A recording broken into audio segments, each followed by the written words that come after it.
Welcome to A Bit of Insight with Lisa Mosbey, your weekly dose of health, wealth, and everything else. Welcome to A Bit of Insight and another powerful episode in the Gratitude and Grief series. Today I'm joined by David Rush, and David is the heart and host behind the Morning Rush Empowerment Call, a community built on encouragement, connection, and leadership with purpose. I have been a part of this organization since day one or maybe day 5. And so David and I have really gotten to know each other. And so it's an honor for me to get to talk to him about something so deeply personal. David lost his father at a young age and his mother before that. An experience that profoundly shaped his character, his resilience, and his gratitude for life. In this conversation, we talk about how grief can become a quiet teacher, and how loss, when met with reflection and faith, can fuel leadership, empathy, and deep appreciation for the people and the moments that matter. David, welcome. Thank you so much for being with me today. Lisa, it is a pleasure, an honor, and I'm excited for a conversation that's not just about business, because that seems to be what a lot of conversations that I have on Zoom are. So this will be a fun shift to that. I'm excited for it. Yeah, deeply personal and talking about loss and legacy.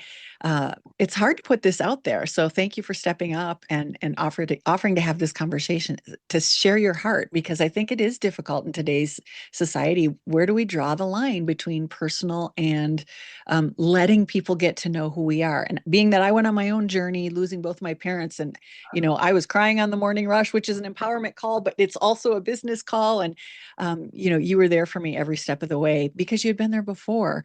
How did you come to decide to do the Morning Rush? Let's go off in this direction before we come back and talk about grief. How did you decide that you wanted to pour into entrepreneurs and pour into people and share your heart with them through this morning call, Monday, Wednesday, Friday? I can't claim the rights to naming the call because I was hosting a morning conversation as part of another organization. And one of the people there, when we were at an event in the gym, he said, "It's the Morning Rush." And I was like, "What'd you say?" And he said, "It's the Morning Rush." I said, "That sounds pretty good." And he said, "That's what it is. That's what we experience every morning when you lead that conversation." And what I realized in that moment, and as I've led conversations for a number of groups of entrepreneurs, including now the Morning Rush community, is I think as entrepreneurs, we want to connect. We want to know we're not alone. We want to get some insight and wisdom.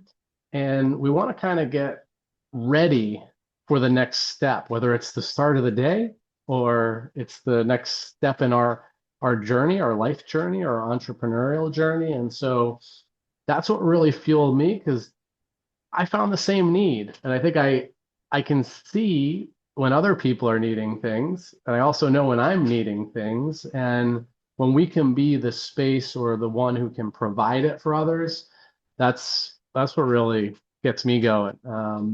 Yeah.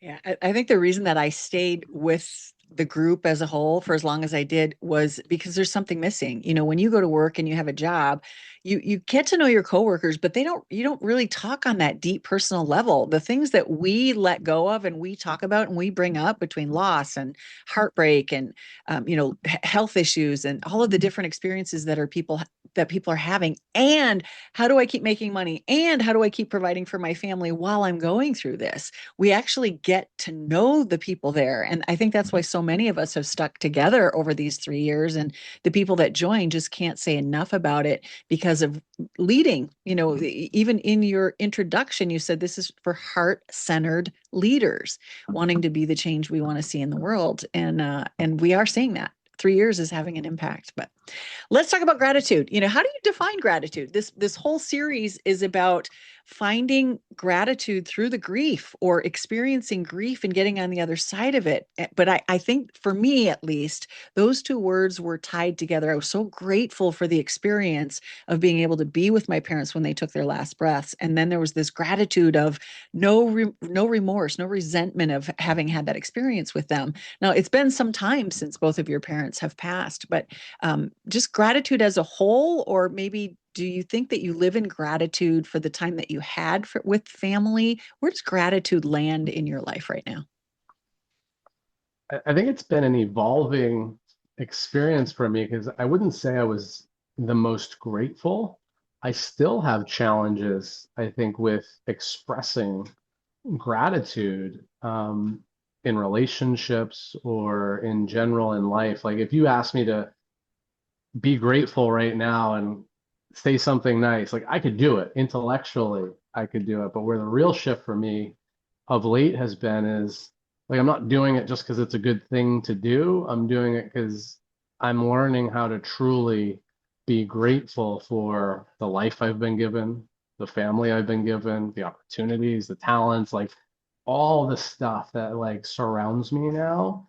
Um, I'm appreciative of it. And I wouldn't say that was the case probably even, just a handful of years ago. But it's been like, I think it's been more of a hockey stick for me of late, of really understanding um, how blessed I am, how fortunate I am in many ways. And I think to he who much is given, much is also expected. And I take that on in a different way now too, because I think some of us are called to lead. Some of us are called to, as we say, like cause the change we want to see in the world. And, I'd say that this world is calling for some change. And there's a lot of things going on that could use some really good leaders to show up in powerful ways. And so I'm grateful that I've been positioned that way. And I think I've as we're having this conversation, we haven't even really gotten into it. Like I'm thinking about like how grateful I can be and am for what my parents positioned me for. Like I'm not here if it wasn't for a lot of what they sacrificed to really allow me to have the life that I have. Yeah. And a life cut short. You were so young, they were young. What do you remember most about that time? Your mom had passed first. You were 15 at that time, you said.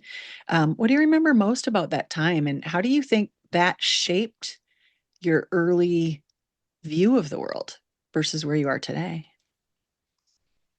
I think I was because of some of the things I experienced as a kid, there was almost a numbness to the event of it at the time. I had learned whether it was a helpful skill at the time, how to block out emotion. And so some of it just felt like, I don't know what's going on here. I should probably just go back to school and play hockey. Like whatever it was like that's the next thing to do. And um, in some ways, my dad said to me in that moment, he said, you know, you're more than welcome to stay at home for as long as you want, but I think you should just go back and continue on and we'll figure it out. And so that was even his encouragement. Now, I don't know, I certainly didn't know what grieving was supposed to look like at that point in time. So it was, I think, a little bit of deer in headlights. I just got to figure out how to keep moving on. And I probably could have dealt with it in different ways or gotten different support at the time, but we do the best we can. And that's part of the learning process because now I can look back at how little David, young David, in that moment, you know, the interesting thing that's come up is oftentimes when I meet somebody else who's lost a parent at a young age, there's almost a connection that we have before we even find out that we had lost a parent, but like there's something like sometimes you just sense like I got something there's a weird connection here, and then you stumble upon it like, oh, you lost a parent, I lost a parent, like now I know why I see you a certain way. Yeah. Yeah. And I think grieving is different when you lose when you're younger, 15 versus for me, 58. You know, the grieving process is totally different. There's a maturity that comes with it. There's life experience. It wasn't the first losses that I had experienced. I had lost grandparents and other people had passed. Um, eventually the grieving does show up. We all have to go through those. I think some say 5 stages of grief, but we all go through whatever number of stages that you want to choose. Those stages of grief that happen uh, when we turn away from it and go play hockey or go back to school or sweep it under the rug. Do you recall times where it showed up unexpectedly? Maybe you had visited a place that you once went with your mom, or different experiences that you had together, and all of a sudden you felt differently, like there was emotion behind it. Maybe you didn't even realize it was because of something that you had done before, but how have the emotions kind of surprised you over the years because you were so young when you experienced that and didn't maybe know how to experience the grief fully? Yeah, I mean, I'm trying to recall some specifics right now, but there have been countless times when you're doing something. I mean, a simple example is the song "Don't Worry, Be Happy" by Bobby McFerrin. That's who it is, right? I don't And know. Yeah, yeah, but that you're was so good that with was music. that was one of her favorite songs. And so it came up recently and it was on and I was like, oh man. And it was like a message that she, I think, gravitated towards because she was dealing with it in Yeah. her own way, in her own life, like trying not to worry, whether it was about me or the family or otherwise. And um, as I listened to it, it was almost like I didn't want to go there, Yeah. but then like I was there, and this is the gratitude of it is, looking back on those times, how she in her own way was teaching me how to be resilient in challenging times, whether I knew it or not. Mhm. And like that was a theme song. It was like, hey, whatever's going on, don't worry, be happy. And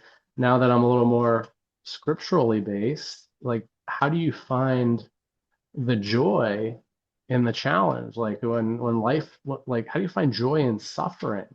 Um, and I really look at that a lot. Like even when I'm in challenging times, I'm like, this is happening for a reason.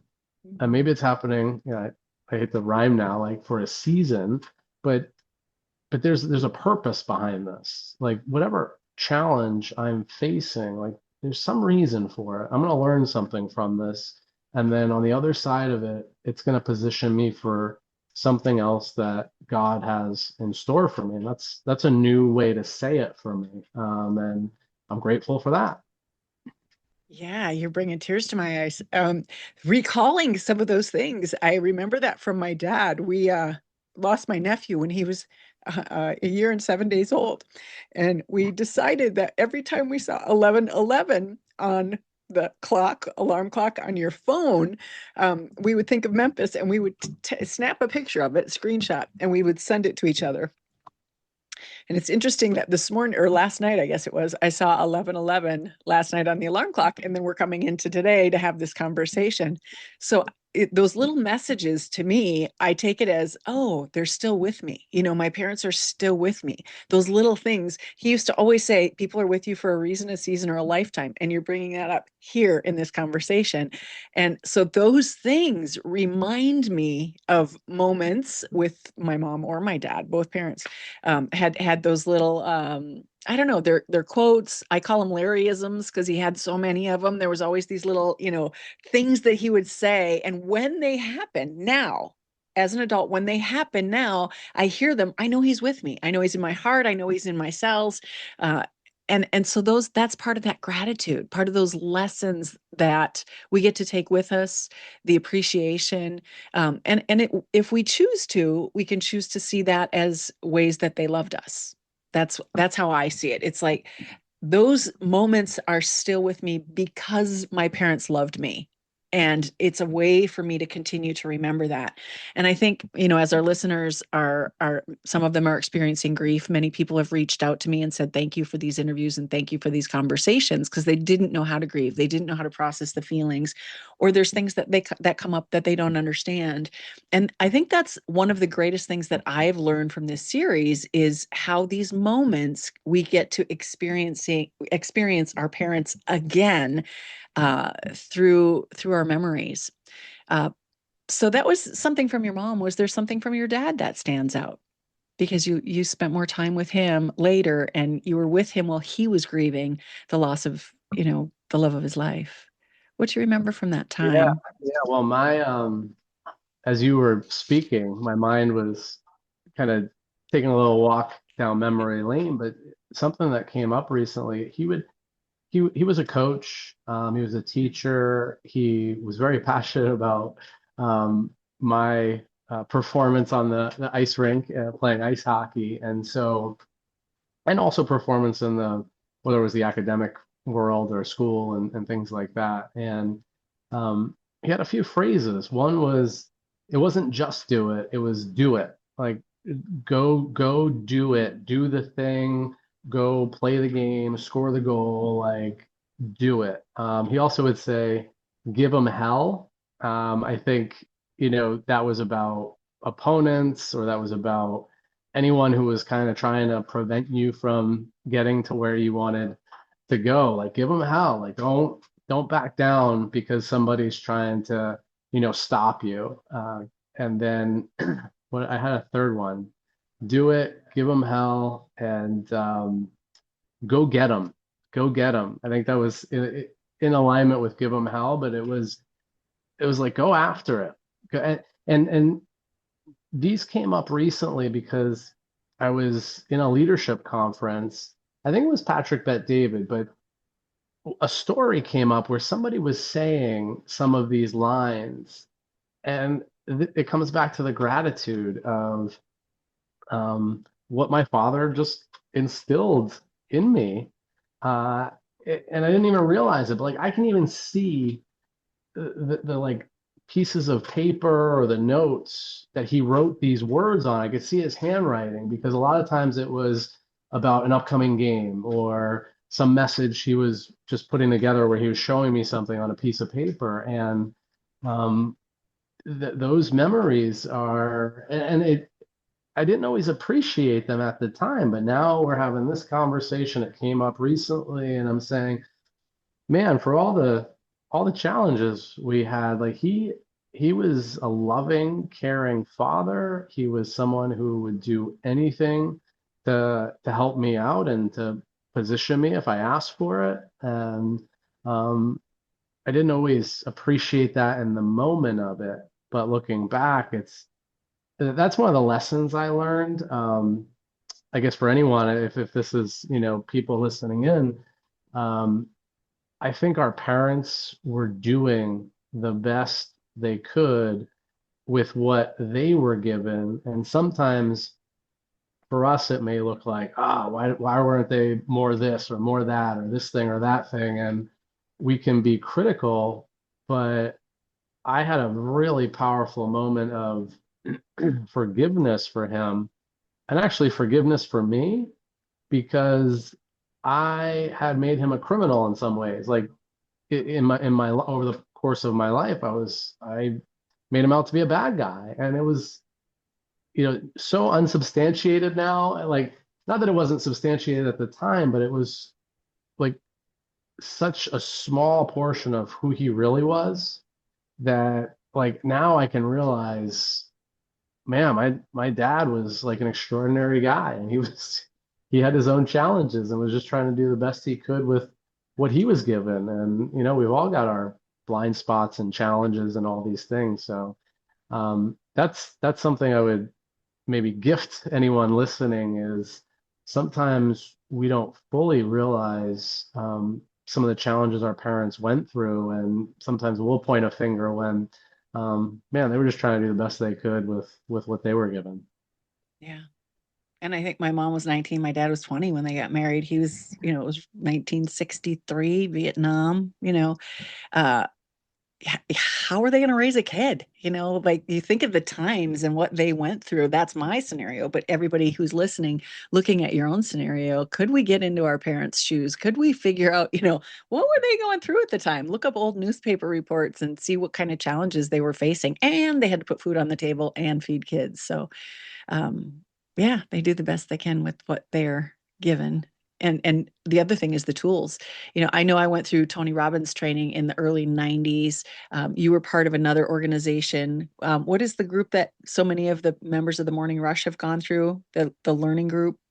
You know what I'm talking I'm about? blinded. What is it? I'm blinded. No, it wasn't Lan- Unblinded. It's Oh, landmark.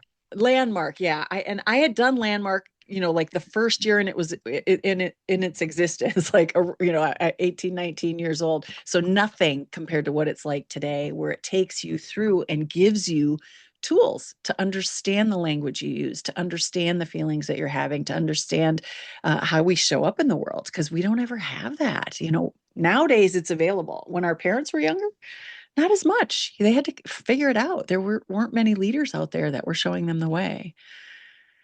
Yeah. Grief often challenges us. Sometimes it hardens us, and other times it kind of opens us up. And I know you went through this process with your brother and sister. What was it like to have them to lean on, or maybe they were leaning on you, um, when your parents were gone? Yeah, I'd say interestingly, I guess it was two different experiences because with my mom, I was 15 years old, and so I was kind of just following whatever anybody told me to do at the time because I didn't know what was happening more or less. And so my brother did pick me up from school, brought me home. My sister was there, and I think they were trying to just sort through it in their own way. But I remember a moment or moments with each of them, and certainly with my sister outside the hospital before my mom passed away, but just coming to the realization that we were at the final days and man, like what a weird moment sitting on a curb and you're outside the hospital and it's like, is this really like the end? Like no more mom. Like, man, that was but my sister was there. My sister is someone who's always been like I'd say in some ways like a rock, like always there, always someone who's encouraging the family to get together or to celebrate the holidays or celebrate birthdays. Like that's like how she kind of shows up, I think, in a really powerful way for our family. And then, when my dad passed away, and I've tried to sort through some of this, but like I think at that point in time, I was, if it was 6 years ago, I was probably 39. Um, and I was, it was almost like I knew it was the inevitable and it was coming. It was just a matter of like when that was because his health was receding for a number of years and reasons. And so I was the executor of the will. And so when he passed, I went into like execution mode. I knew that I was the one responsible. I was the one who was really responsible and local to make sure that the funeral was put together, like all the detail, like literally within hours of my dad passing, I was at the funeral home picking out a casket. Like that's like not no experience there, but I was like, all right, let's go. Like kind of like do it, right? Like kind of my dad would say, do it, go get him. Um, and so and I put together this whole video of picture montage with his favorite song. It was one of them. One of the favorite songs was Frank Sinatra. I Did It My Way. Bobby Darin, Splish Splash, like a couple of his favorites. And we found so many pictures and like that night I was compiling like a photo gallery to a song on YouTube and you can still find it today. But that's when I looked back, I was like, man, I went into like business production mode. Like I'm gonna make sure everybody's taken care of. I wrote a poem that I was gonna read at the the funeral. And like if I look back, I was like, man, I really took charge, right? In that moment. It was like I kind of put some of my stuff on the shelf. And maybe this is a testament to some of what I do now, like in service of the greater. It wasn't really necessarily about me. It was how do I make sure things are getting handled? And yeah, some of me was like, did you grieve enough, or is that my way of grieving? And still up for debate. I think some I've learned how to repress a lot, but I think within repression we work it out over time in our own ways, and um, I feel like there's always work to do. It's not like it's ever complete. It's just we kind of navigate it the best we can as we go along. That was a lot. Hopefully that made sense. It's it's not a lot. It's really interesting because there are times in my life where that's the person that I was. When my dad died, that was not the case. I just wanted to sit there like a lump on a log. My sister handled everything, and she's like, "Okay, you're going to speak. Uh-huh. You're going to write something? Nope. It'll come to me when I need to, hand me the microphone." And it did. Like she handled everything. She just went into, get it done, which is normally my role. I'm the oldest, but I couldn't do anything. I was had been taking care of both of my folks for so long that I just went into this. I knew that I was going to have my mom who had brain cancer and went blind. And I knew my life was not going to get easier. It was going to get more difficult. Having two people to take care of, you'd think it would be hard, but no, he could still do things. So he and I were taking care of her together in a sense. And so I knew my life was changing and I just went completely numb.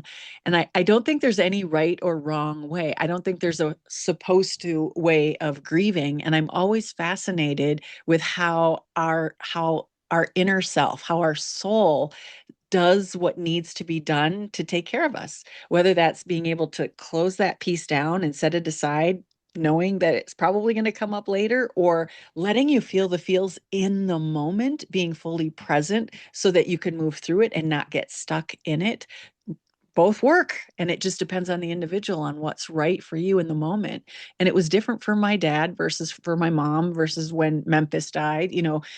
When my grandparents passed, I was integral in making sure things get taken care of there. So every one of those is a different experience. So thank you for sharing yours. Were there moments, I think you'd kind of led up to this a little bit, that there were moments in your life that grief has shown up later on. How did it evolve over time? Hearing the song "Don't Worry, Be Happy." Now you can appreciate it. You can have gratitude. But how do you think your grief evolved over time? And do you think it's gone? Does it ever leave? Or I always say our container expands to hold it. I don't know that mine will ever go away. I don't, there's loss that's still there. I don't think it goes away, but I think my container, my ability, my emotional capacity is greater to be able to still handle it. Do you have any thoughts on that? Yeah, lots of them, lots of them. Okay. One came up recently, and I don't know if it 100% answers the question, but I was sitting at a table at a men's group, and there were four of us talking, and somebody said, when you experience rock bottom, you can then be a lot more compassionate when somebody else is going through rock bottom. And I thought about that because sometimes I've judged myself where, like, when somebody else dies, and I know it was really important relationship for that person or the person whose life they were in, I don't always get like I'm not the person that's like, oh my God, that must be so awful for so like that's just not the way my inner working goes. But for some people, whether they've lost a parent or not, it's like, oh my God, like, I can't imagine what they're going through. Like I just don't react that way. I'm more a little, call it stoic. And so in the moment that he was saying that about hitting rock bottom and you can empathize and be, whether it's empathy or compassion or whatever word you want to use, I was like, I don't know if I have a lot of it. And that's just like I'm looking at myself, right? I used to judge myself. I was like, I should be more upset. or I should be more of this, or I should be more of that. And then I was like, maybe it's okay to just be however I am about it, right? And I had to come to terms with that because I would see other people react certain ways. And I'm like, that's just not my experience. And that doesn't mean I'm cold-hearted. It doesn't mean that I don't love people. It doesn't mean that I'm not caring. It's just I I see life and experience it a different way. And it also may mean I need to soften my heart a little bit too, but I think that that will reveal itself when it needs to. Does that make sense? It does. It does. I think there's a part of me that shares that with you.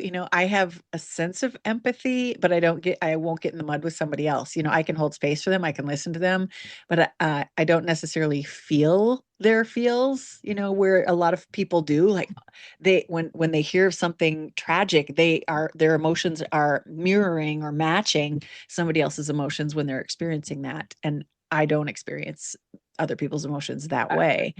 this may not be fun or funny, but I used to have a leader of one of our businesses, and he scored 0 on his empathy score, like personality test. Yeah. And what he said, like, and he was unabashed about it. He's like, I know exactly how people like feel. I just don't care. And it was like, that's who I am. And I'm like, all right, I Yeah. don't think I'm a 0. I don't think I'm a 0. I do care. Um, but I'm probably closer to 0 than 100. Like Yeah. and I think we're all in our own personality spectrum and journey, you know. Yeah. When people say to me, "Oh, I'm One so thing I sorry." can Oh, share, go ahead. and Yeah. one thing I can share, and Yeah. I was thinking about it earlier as you were speaking and sharing was my mom used to say this was like her life guidance to me. Um, Either marry a rich girl or become a priest. And like I I was like, okay, like I think she was half joking, and I think there was some actual seriousness to it because we were always like dealing with financial situations and Okay. all this stuff. So it was like, yeah, marry into a rich family and you'll be okay financially, and or become a priest. But I actually been thinking about that in a different way recently because of now my deeper faith and deeper understanding with God and my Christianity. And um, I can look at marry a rich girl, not about finances, someone who's rich in the kingdom, rich in the spirit, rich in her faith. Like we could look at riches because what are the riches, worldly riches versus kingdom riches? Like that's a big distinction within our faith. And so I said, what if she didn't know what she was actually putting in front of me? Because on the other side, a lot of people have said you have some pastoral tendencies and calling. So you wouldn't call it priest because I'm not no longer a practicing Catholic, but pastoral, priest, very similar genre. So I may be fulfilling, in some ways, both sides of what my mom's prophecy or guidance was because, my relationship with Holly, who's um, just someone who's got her heart set on the Lord. And I also may be becoming some way of I think in pastoral nature, like sometimes the marketplace is where we bring our faith and our calling. So yeah, there's a lot. I don't know if there's more to that, but I think it was a fun thought when I had it. And it was like, maybe I'm still doing the thing that my mom encouraged me to do, just in a way that maybe she wasn't really expecting when she said it. Yeah. We don't always know where the words come from. Uh, it makes me think of, when people say, "I'm sorry for your loss." I was like, thank you, but I didn't lose anything.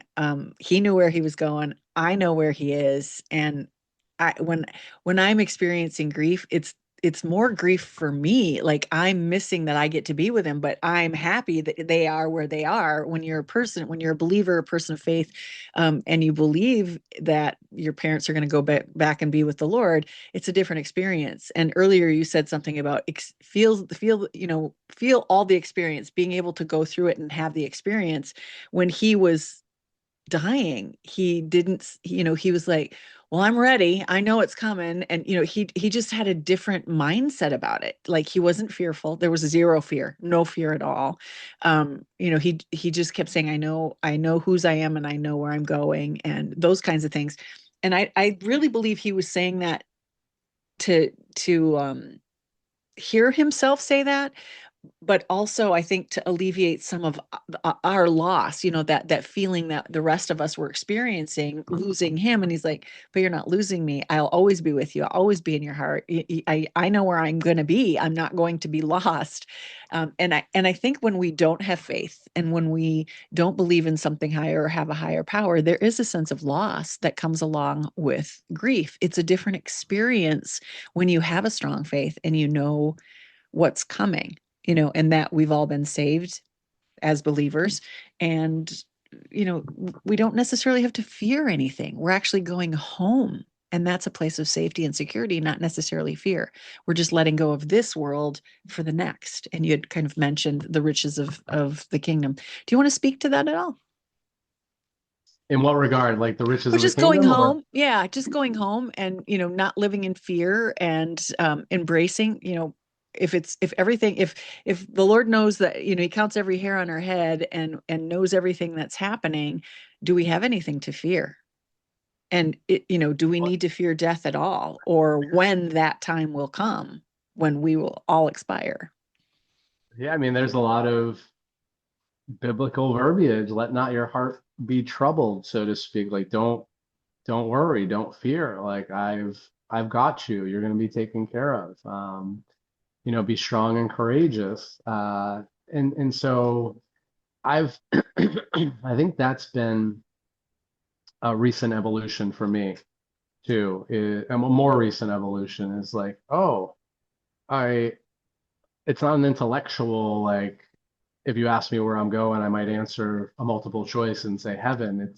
It's like, no, that's where I know that I will be going because of my Father in heaven, and who saved me and who died for my sins, and all the pieces of it. It's it's a whole new worldview and a whole new mindset. And I'm actually going a lot deeper into it in some other realms because I'm getting mentored now in a lot of evangelism and apologetics. And how do you have conversations with people who are not believers? But people who are not believers have certain worldviews and certain belief systems that they don't realize may be flawed. And when they realize it, it kind of like can flip you upside down, so to speak. And it's like, whoa, I got to think about that a little bit more. I've been living my life based on this system of beliefs that actually has some flaws within it. and we're going to fight tooth and nail no matter what our beliefs are to maintain our sanity of our worldview sometimes. And so that can cause some real disruption. And we were actually having a conversation yesterday with my mentor Tony, and he's one of the more graceful, loving guys. And he said, sometimes you got to use real discernment in regards to what you bring forward to somebody, and have them come to awareness, and how they come to that awareness, because it can really trip people up.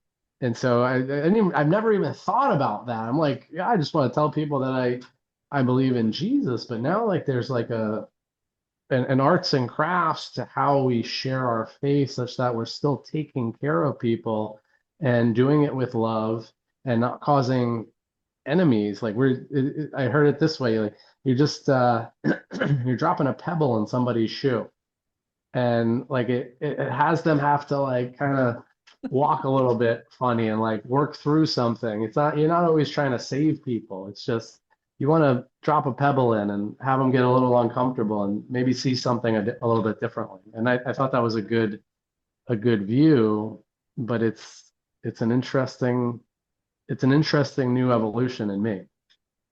Yeah, interesting. The picture that I got when you said that before the pebble was a bull in, are you a bull in a china shop with your faith, or are you somebody who's, angelically floating through life representing all that your beliefs represent and inviting people like a lighthouse, like as a lighthouse, we're attracting people into the beam of light. So yeah, it different strokes for different folks, but I prefer the lighthouse idea. I'd rather just be here and shine the light, and those that want to come are always invited. Yeah. You connect with hundreds of professionals every week. You're in front of groups leading presentations, leading networking groups, training virtual assistants. In what ways do you think losing your parents may have influenced your leadership style and your ability to just step up and lead? Do you think there is any influence there, or is that something maybe you learned after the fact?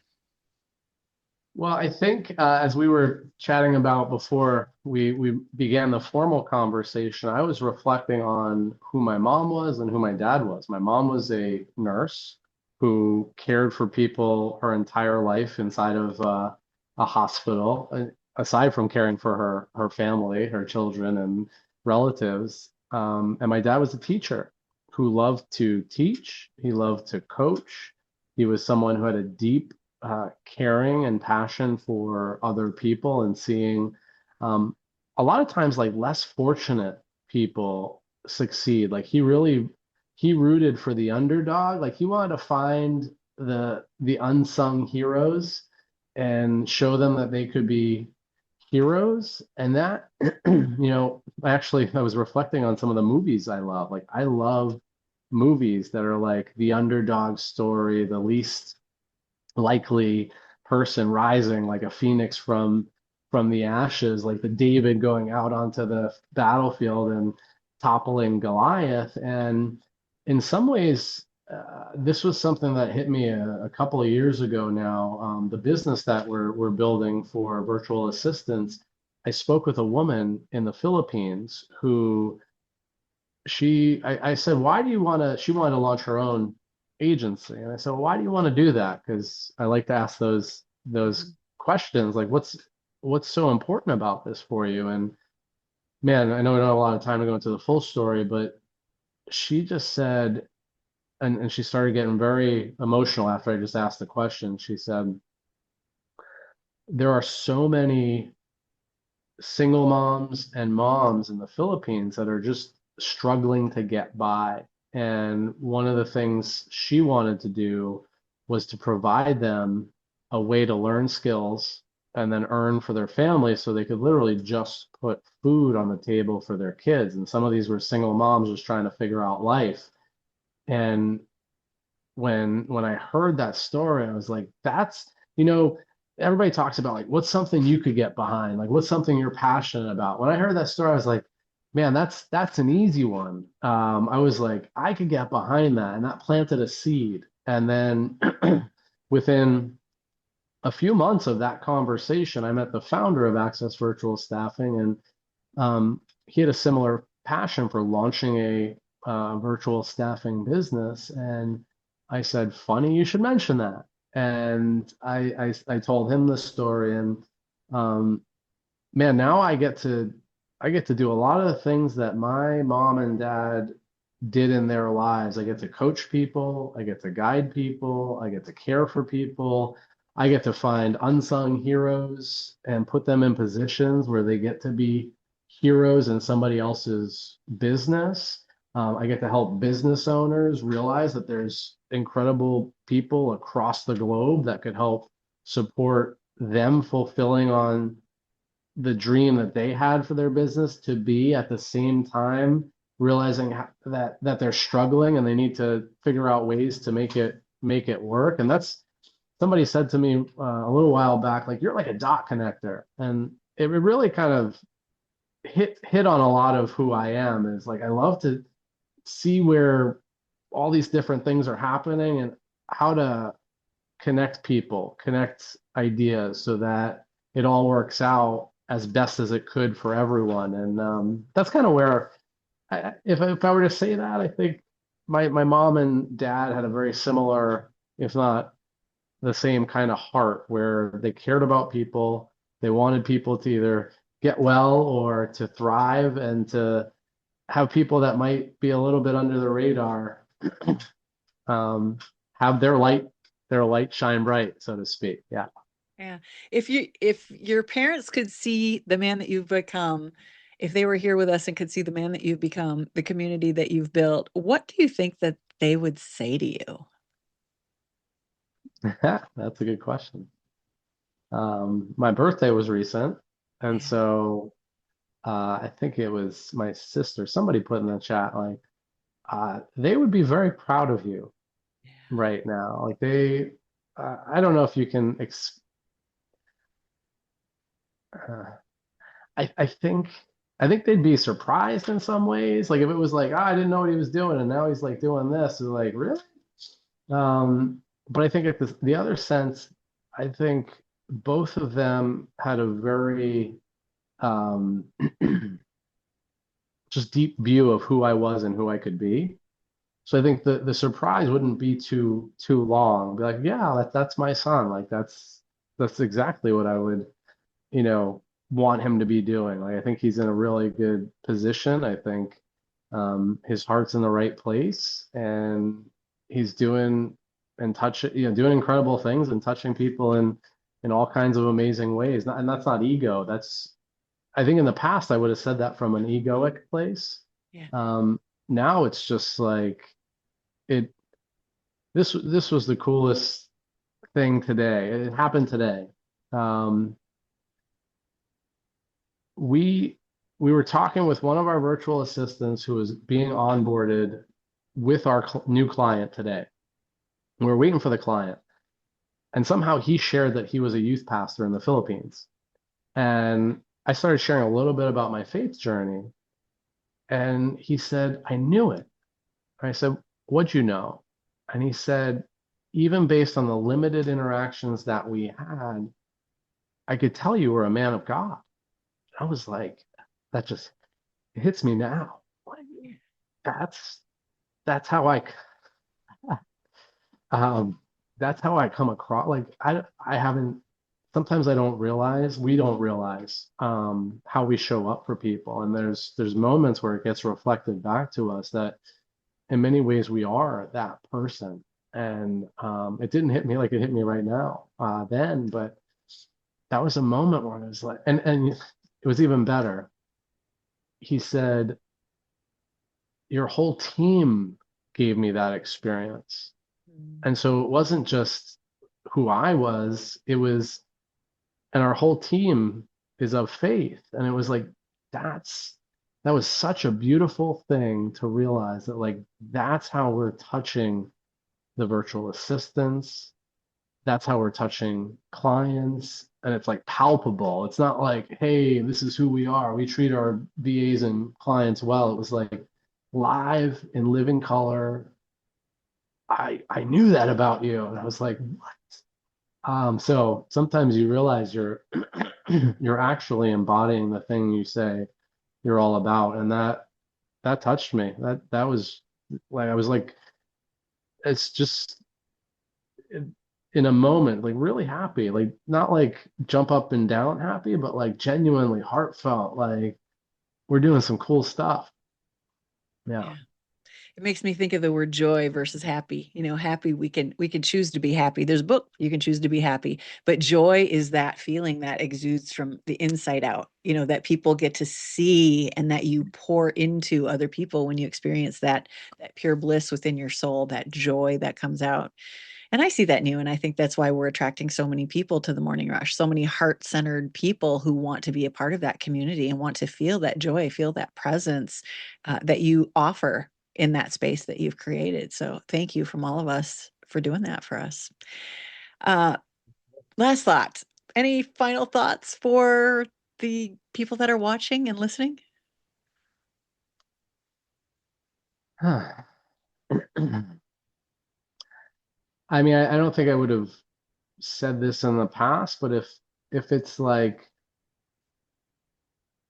you haven't you haven't found out that you're a son or daughter of Christ and you're in a tough spot, um, maybe just if you are listening to this point in the conversation, it's just an encouragement to say maybe give that some thought because there's something that's available to you, and it took somebody who was very bold, outspoken, and made it uncomfortable for me to hear it for the first time.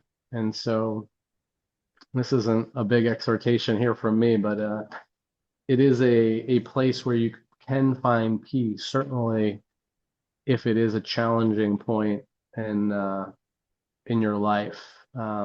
Know that there is someone who may want to call you into his world. And you can reach out to either David or I if you want to know more about that someone. Where do people get in touch with you, David?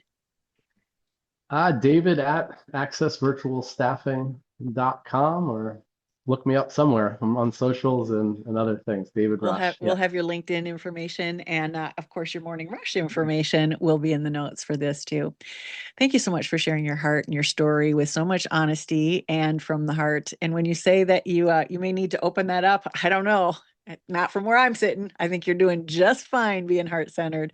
It's a powerful reminder that grief doesn't end, it evolves, and that evolution can partly be gratitude, and it can be anchored in gratitude. The way that we keep love alive and turn loss into our legacy all starts with being willing to talk about it, to feel the feels and move through it. So for those of you listening, David, if David's story reminds you that even when life takes something precious away, it also gives us the strength to see the beauty that still remains. So pour into who you are and see yourself the way that your parents did. Hopefully it was with love and kindness. And if not, then let's find you some people that see that love and kindness in you.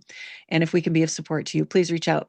And of course, I always ask, come on back next week. Where we'll be talking about I think we're talking about being thankful. We're moving into November, so we're leaving gratitude in the dust, and we're going to jump into being thankful. So thank you all for joining me, and David, a special thank you to you once again. Thanks for having me, Lisa. Always a pleasure. Okay. Bye, everyone. Thanks for joining me on A Bit of Insight. To get more involved with our wellness community, grab a copy of my book, Live Well, Travel Far, or to explore our travel offerings, visit the website at insightcenterforwellness.com. And if today's episode gave you something to think about, leave a review and please share it with a friend. This is Lisa Mosbey reminding you to live well, travel far, and always follow your insight.